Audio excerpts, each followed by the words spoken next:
नमस्कार दोस्तों, पाथफाइंडर पर आप सभी का स्वागत है। दोस्तों, पिछले साल भारत को आईओसी के सेशन को होस्ट करने का अवसर मिला। अवसर 2023 के लिए है, तो मतलब अभी इस साल 2023 में मुंबई होस्ट करने वाला है इंटरनेशनल ओलंपिक कमेटी के सेशन को। ठीक है, अब क्वेश्चन ये है कि क्या भारत को ओलंपिक 2036 को होस्ट करने का मौका मिलेगा और कैसे इस होस्ट को चुना जाता है, इसके बारे में भी आज के सेशन में हम बात करने वाले हैं। पहले न्यूज हेडलाइन देख लेते हैं। तो bid for Ahmedabad to host 2036 games. Ahmedabad ये प्रयास कर रहा है कि उसको ये ऑप्शन मिले, मौका मिले कि वो मेजबानी करे 2036 के ओलंपिक गेम्स को। और ये होस्ट कैसे चुना जाता है, सबसे पहले न्यूज देख लेते हैं। तो हाल ही में हमारे होम मिनिस्टर अमित शाह जी ने गुजरात के इस बिड की जो भी बिड है, जो भी फॉर 2036 ओलंपिक गेम्स, इसकी जो इनिशियल प्रिपरेशंस है उसको रिव्यू करने के लिए एक हाई लेवल मीटिंग अहमदाबाद में की, जिसको अटेंड किया गुजरात के चीफ मिनिस्टर भूपेंद्र पटेल और स्पोर्ट्स मिनिस्टर हर्ष सांघवी ने। यहाँ मैं अगर गुजरात इलेक्शंस में आपको लेकर जाऊं, पास्ट में लेकर जाऊं पिछले साल, तो बीजेपी के मैनिफेस्टो में भी इस बिड का जिक्र था। और हम जानते हैं कि बीजेपी इलेक्शन जीत भी गई है गुजरात में। लेकिन अहमदाबाद अकेला ऐसा जगह नहीं है, ऐसी सिटी नहीं है जहां से पॉलिटिकल रिप्रेजेंटेटिव्स ने ये बात की है या प्रपोजल रखा है। गुजरात के अलावा दिल्ली और मुंबई, जहां पे चीफ मिनिस्टर अरविंद केजरीवाल और former chief minister of Maharashtra Devendra Fadnavis ने भी ये आइडिया रखा था केंद्र के सामने कि वो चाहते हैं कि वो होस्ट करें ओलंपिक्स को पास्ट में। अगले 3 ओलंपिक होस्ट कौन कौन से कंट्रीज है मैं बता देती हूँ आपको। 2024 में पेरिस फ्रांस होस्ट करने वाला है, लॉस एंजलिस यूएस 2028 और ब्रिस्बेन ऑस्ट्रेलिया 2032। ये ऑलरेडी डिसाइडेड है। अब अगला जो होस्ट डिसाइड होना है वो 2036 का होना है, जिसके लिए भारत अहमदाबाद ये बिड कर रहा है। इसके बारे में और ज्यादा डिटेल में बात करते हैं, बट बिफोर मूविंग फॉरवर्ड आप मुझे फॉलो कर सकते हैं दोनों टेलीग्राम चैनल्स पर दोस्तों।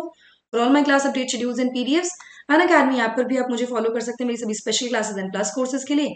एनरोल करने के लिए आपको सिर्फ मेरा कोड यूज करना है NDLive10। Now the question can be, ma'am why Unacademy? देखिए, अनअकैडमी चुनने के बहुत सारे फायदे हैं, आपको बहुत सारे बेनिफिट्स मिलते हैं, जैसे वाइडेस्ट चॉइस ऑफ एजुकेटर्स मिलती है, live mentorship, dedicated doubt solving session, unlimited views on lectures along with the results.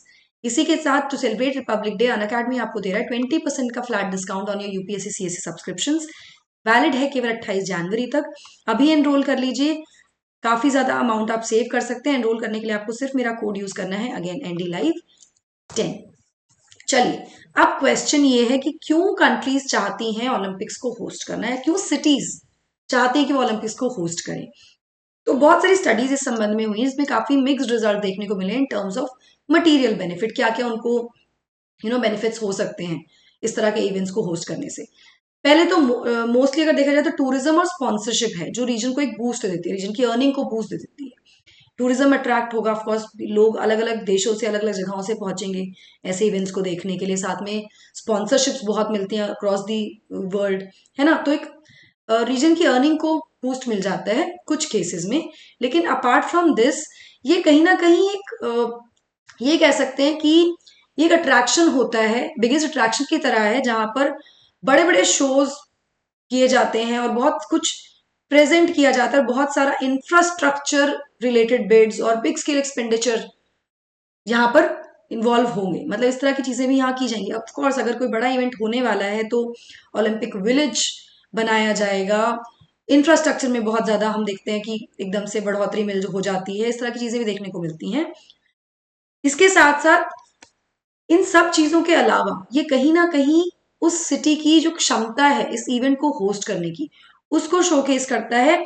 और सिटी के साथ साथ पूरे विश्व के समक्ष उस देश की क्षमता को भी शोकेस करता है जो ये इवेंट होस्ट करने वाला है। अधिकतर सिटीज जिन्होंने होस्ट किया इस गेम को पास्ट में, वो वेस्टर्न कंट्रीज ही रही हैं, वेस्टर्न सिटीज ही रही हैं। और अभी अगर फ्यूचर लाइनअप भी देखें तो भी हम वेस्टर्न ही देख पा रहे हैं, यूएस, फ्रांस, है ना। ऑफ कोर्स ऑस्ट्रेलिया इसमें आ गया, लेकिन वेस्टर्न ही देखने को मिलता है ज्यादातर। Therefore for like Tokyo and Beijing, it also becomes a platform. अब क्योंकि वेस्टर्न सिटीज कर रही हैं, वेस्टर्न कंट्रीज करती हैं, तो टोक्यो और बीजिंग जैसे अगर जगहों पर ये इवेंट्स होते हैं तो कहीं ना कहीं ये एक राष्ट्रीय प्राइड का भी एक मतलब चीज हो जाती है कि people take it as a platform to assert national pride and political heft global stage पर। हाउएवर, अब रिसेंट समय में बहुत से सिटीज रिलक्टेंट भी हो गई हैं इस तरह के इवेंट्स को होस्ट करने के लिए, क्योंकि बहुत ज्यादा कॉस्ट इसमें इन्वॉल्व होता है।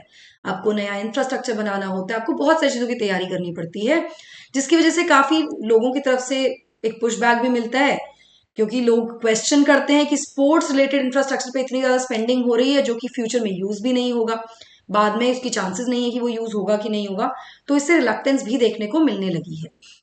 नाउ किसी भी सिटी को कैसे चूज किया जाता है? तो जो मेजर टाउन्स होते हैं जो इस तरह के इवेंट को होस्ट करना चाहते हैं, वो कंपेटिटिव प्रपोजल्स सबमिट करते हैं आईओसी को, यानी इंटरनेशनल ओलंपिक कमेटी को, हर 2 साल में, ताकि उनको ये अवसर मिल सके कि वो होस्ट करें ओलंपिक गेम्स को।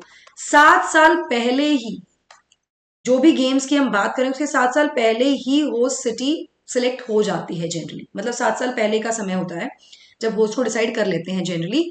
जो भी सिटीज हैं जिनकी एप्लीकेशन एक्सेप्ट की जाती हैं उनको कंसिडर किया जाता है सिलेक्शन के लिए। उसके बाद उनका एक लॉन्ग टर्म 10 महीने का एक ऑडिट होता है, ये डिटरमाइन करने के लिए कि वाकई में वो क्वालिफाइड हैं कि नहीं इस तरह के बड़े अंतर्राष्ट्रीय एथलेटिक इवेंट को होस्ट करने के लिए। नाउ आईओसी क्या करता है, इसके बाद सिटी की कैपेसिटी को देखता है कि उसमें कितनी क्षमता है कि वो होस्ट कर सकते हैं ह्यूज नंबर ऑफ विजिटर्स को, मीडिया को, एथलीट्स को, जो कि आने वाले हैं इन गेम्स में, अलग अलग फैक्टर्स के साथ। तो पहले तो क्षमता देखी जाती है। अब due to the fact that Olympic activities have a rigorous time table, काफी एकदम रिगरस टाइम टेबल होता है, सिटी के पास एक इफेक्टिव ट्रांसपोर्टेशन इंफ्रास्ट्रक्चर भी होना चाहिए, ताकि जो भी डिलेज है उनको बचाया जा सके, उनको कम किया जा सके। एम्पल प्रोटेक्शन भी प्रोवाइड करनी चाहिए एथलीट्स को, कोई थ्रेट ना हो उनके गेम्स को, किसी भी चीज को, ताकि गेम्स अनइंटरप्टेड तरीके से चलते रहें। तो it's not just the infrastructure, it is also not just the capacity, it is the infrastructure, the transport infrastructure, and also the security and safety of the athletes that has to be ensured by the city। ये सब देखा जाता है। जो host city है उसके पास सभी facilities होनी चाहिए जो किसी भी स्पोर्ट्स डिसिप्लिन के लिए चाहिए होती हैं, और ये बहुत हाई कैलिबर की होनी चाहिए। ये सभी कंडीशंस यहाँ पर चेक की जाती हैं। जब ये सब हो जाता है, ये पूरा का पूरा एक एनालिसिस हो जाता है और इस पे आईओसी देख लेता है, उसके बाद नेक्स्ट स्टेज क्या है, जब एक सिटी को रिगार्ड किया जाता है एज अ कैंडिडेट सिटी। अभी तो आपका प्रपोजल गया है, उसके बाद आपका पूरा रिव्यू हो रहा है, उसके बाद आप एक कैंडिडेट सिटी बनते हो। जब एक बार कोई सिटी कैंडिडेट सिटी बन जाती है तो वो सेकेंड राउंड ऑफ वेटिंग के लिए पहुंचती है, जब उसने पहले सभी जो स्टैंडर्ड जो सेट किए गए हैं उसको सेटिस्फाई कर दिया है। Now the candidate city page a cost of around $150,000 during this second stage, इस स्टेज में। और जैसे ही जो विनिंग ऑफर जो होता है, जैसे ही वो रिवील होता है, तो जो भी सिटी सिलेक्ट होती है टू होस्ट द गेम्स, वो अपना जो भी नेसेसरी इंफ्रास्ट्रक्चर है उसको बनाना शुरू कर देती है। यहां पर कहानी खत्म नहीं होती है, जैसे नए वेन्यूज बनाने की आवश्यकता पड़ जाती है, लेकिन Olympic village which will house all the athletes conveniently in one location, ये सबसे ज्यादा सिग्निफिकेंट फैसिलिटी है। मतलब ऑब्वियसली कुछ स्टेडियम्स बनते हैं, कुछ ट्रैक इवेंट्स जो होते हैं, जो भी इवेंट्स होते हैं उनके लिए सही वेन्यूज बनते हैं, लेकिन ओलंपिक विलेज जहाँ पे सभी एथलीट्स रहेंगे वो एक बहुत इंपॉर्टेंट फैसिलिटी यहाँ पर होती है। यहाँ मैं आपको बता दूं कि ऐसा नहीं है कि सिर्फ एक कंट्री या एक सिटी का ये काम दिया बस उसके बाद हो गया, नहीं। 1976 में क्या हुआ था, विंटर ओलंपिक्स के टाइम पर दे वर मूव फ्रॉम डेनवर, यूएस को पहले मेजबानी मिली लेकिन उनको मूव करना पड़ा था डेनवर से इंसब्रक, ऑस्ट्रिया में। जब डेनवर ने विड्रू कर लिया था तो as the host city for some unavoidable circumstances, तो ऐसे में आईओसी को एक बैकअप प्लान भी रखना पड़ता है इन केस जो विनिंग होस्ट है वो नहीं कर पाता इन इवेंट्स को ऑर्गेनाइज। तो इसके बाद जैसे ही कोई होस्ट सिटी अनाउंस होती है, ऐसे ही आईओसी अनाउंस कर देता है host city, it start working on the backup plan also. Host city announce की है, उसके बाद बैकअप प्लान भी शुरू हो जाता है, उस पर भी काम करना शुरू कर देता है IOC. This can not be any loop holes here. Now why do city makes bid, जो सिटीज हैं वो बिड्स क्यों लगाती हैं, वो क्यों चाहते हैं कि वो होस्ट करें। देखिए, विनिंग सिटी, एक तो सर्ज एकदम इनकम ग्रोथ देखने को मिलेगी from the sale of media rights and sponsorship, अच्छा रेवेन्यू जनरेट होगा। इसके अलावा जो सिलेक्टेड सिटी है will profit from IOC long standing sponsorship agreements, जो कि हाउस होल्ड नेम्स हैं जैसे कि कोका कोला है। ये जो एग्रीमेंट्स हैं, जो ये एग्रीमेंट्स होते हैं, ये $millions ऑफ की इनकम प्रोवाइड करता है, तो काफी इनकम में बूस्ट मिलता है। और अगर सिटी चूज हो जाती है तो वो reason level of international prestige, उस जगह को एक अंतर्राष्ट्रीय दर्जे का जगह बन जाती है। वो वर्ल्ड मैप में उसका एकदम से क्लियर नाम आ जाता है, लोग उसको समझने लगते हैं, जानने लगते हैं, और वो कहीं ना कहीं ग्लोबल एक्सेप्टेंस उसको मिल जाती है, जो कि सिग्निफिकेंट है आज की दुनिया में अपने आप को अलग करने के लिए, दिखाने के लिए that we have the potential, we have the capability. ना पिछले जो बिडिंग सिस्टम था उसमें कुछ प्रॉब्लम थी, जिसके वजह नया बिडिंग सिस्टम और सिलेक्शन प्रोसेस स्टार्ट किया गया ओलंपिक होस्ट सिटी के लिए। तो वो क्या है, क्या होता है, इसमें अलग अलग तरह से चीजें की जाती हैं। सबसे पहले तो जो फ्यूचर होस्ट सिलेक्शन है Olympic games and youth Olympic games, इसमें क्या होगा, कंटिन्यूस डायलॉग होता है इंटरेस्टेड पार्टी से, जो भी देश या जो भी सिटीज चाहती हैं कि वो होस्ट बने तो उनसे कंटिन्यूस डायलॉग चलता है, नॉन एडिशन स्पेसिफिक, यानी किस ओलंपिक के लिए हो रहा है उसके बारे में बात नहीं होती है, ठीक है। Future host commission explore interest in future games, वो देखती हैं, उसके बाद कांस्टेंट मॉनिटरिंग होती है, एनालिसिस होता है, और जो भी फीजिबिलिटी असेसमेंट्स होते हैं वो सब किए जाते हैं। इसके बाद अपडेट पहुंचता है आईओसी के एग्जीक्यूटिव बोर्ड के पास, जो कि इंस्ट्रक्ट करता है इन सब चीजों के लिए कि आपको ऐसे करना है, क्या करना है, किस तरह से असेसमेंट होगा, कैसे एनालिसिस होगा, मॉनिटरिंग होगी। इसके बाद आईओसी का जो एग्जीक्यूटिव बोर्ड है वो टारगेटेड डायलॉग करता है प्रेफर्ड होस्ट से, एडिशन स्पेसिफिक, जिसको चूज कर लिया जाता है कि ठीक है ये हो सकते हैं। अब कौन से एडिशन की बात हो रही है उसके लिए, इसके बाद सबमिशन होता है प्रेफर्ड होस्ट का डॉक्यूमेंट और गारंटीज के रूप में, जो भी सबमिशंस हैं, या तो फ्यूचर होस्ट कमीशन इवेल्युएट करके रिपोर्ट सबमिट करेगा, या तो रिपोर्ट यस है या नो है। जितने भी प्रेफर्ड होस्ट है, नो है तो यहीं पर खत्म हो जाएगा, वापस से शुरू होगा ये प्रोसेस अगले एडिशन के लिए, ठीक। अगर रिपोर्ट पॉजिटिव है तो एग्जीक्यूटिव बोर्ड प्रेफर्ड होस्ट को आगे रखता है इलेक्शन के लिए, होस्ट इलेक्शन कंडक्ट किया जाता है आईओसी सेशन में, ठीक है। तो ये पूरी प्रक्रिया चलती है, जिसके बाद ये फाइनली सिलेक्ट होता है कि कौन ओलंपिक की होस्ट सिटी होने वाली है फॉर दी स्पेसिफिक एडिशन, जिसके लिए फिलहाल भारत 2036 के लिए रेस में है, या हम चाह रहे हैं कि हमको मिल जाए ना। चूज कौन करता है इन सिटी को, तो ऑर्गेनाइजेशन जो इंचार्ज है choosing the host cities, the International Olympic Committee, IOC ही इसकी इंचार्ज है। 99 मेंबर नेशंस हैं इसमें, जिसमें सभी में आईओसी के डेलीगेट होते हैं, उस फ्रीक्वेंटली फॉर्मर ओलंपियन और एथलीट जनरली। लेकिन भारत का जो रिप्रेजेंटेशन है वो कर रही है नीता अंबानी। नीता अंबानी हमारी रिप्रेजेंटेटिव है यहाँ पर, जो कि फाउंडर एंड चेयरपर्सन है रिलायंस फाउंडेशन की भी, ये लोग मिलके करते हैं। Now the question is, can India भी selected to host the Olympics, क्या भारत को चुना जा सकता है ओलंपिक्स होस्ट के लिए।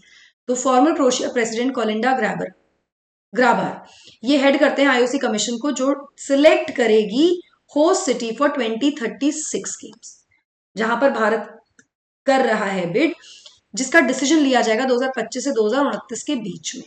Now, whether a city gets selected depends on how it is able to negotiate with the different groups of selectors. सबसे पहले तो कितना वो नेगोशिएट कर पा रही है, अपनी क्षमताओं को दिखा पा रही है, अपनी जो भी उसका इंफ्रास्ट्रक्चर है वो किस तरह से काम करने वाले हैं, क्या वो नेगोशिएट कर पा रही है। उसके अलावा फाइनेंसेस और जो स्पोर्टिंग कल्चर है देश का वो भी महत्वपूर्ण है। ये रीजन है जिसके से अहमदाबाद फोकस कर रहा है इंफ्रास्ट्रक्चर डेवलपमेंट पे फिलहाल। इंडिया की अगर हम बात करें तो एक प्रॉब्लम ये भी है कि हम कभी भी टॉप रैंक टीम्स में नहीं आते हैं at the end of the Olympic games, लेकिन हमारे कांस्टेंट एफर्ट और जो आईओसी लेड चेंजेस हैं, जिससे कि जो पूरे प्रोसेस में बदलाव जो लाया गया है, तो चांसेस हैं कि हम शायद, मतलब हमारा जो बिड है थोड़ा पहले आ गया है जितना हमने सोचा था उससे, कि हम 2036 के बारे में अभी फिलहाल बात कर पा रहे हैं। It is there in the future, होगा कि नहीं होगा, still there, we have to just wait, but hope we get the हमें मेजबानी मिल जाए, तो it is going to be a very big boost for India, Gujarat, Ahmedabad in particular. चलिए, आरंभ 27 तारीख से शुरू हो रहा है, आप एनरोल कर सकते हैं इन कोर्सेज के लिए दोस्तों with my code ND-Live10। NCERT batches भी शुरू हो रहे हैं 27 तारीख से। अर्ली बर्ड ऑफर आपको यहाँ मिल जाएगा at a very discounted rate, वो भी आप एनरोल कर सकते हैं। ईएमआई का ऑप्शन है विद 0% इंटरेस्ट यहाँ पर आपके लिए। ओल्ड राजेंद्र नगर में यूपीएससी सेंटर खुल गया है फॉर अन अकेडमी का सेंटर खुल गया है यूपीएससी सीएससी के लिए। 2024 के फाउंडेशन बैच के एडमिशन ओपन है, 4 तारीख से बैचेस शुरू हो जाएंगे। यहाँ पर जो बैच टाइमिंग्स है वो 8 से 10:30 बजे है। इसके अलावा आपको प्लस और टेस्ट का भी फुल एक्सेस यहाँ पर मिलेगा with this course. So that is it from my side. I hope you like the session. Do not forget to like, share and subscribe to the channel and also hit the bell icon so that you get notifications about the latest updates. Thank you so much. God bless. Take care.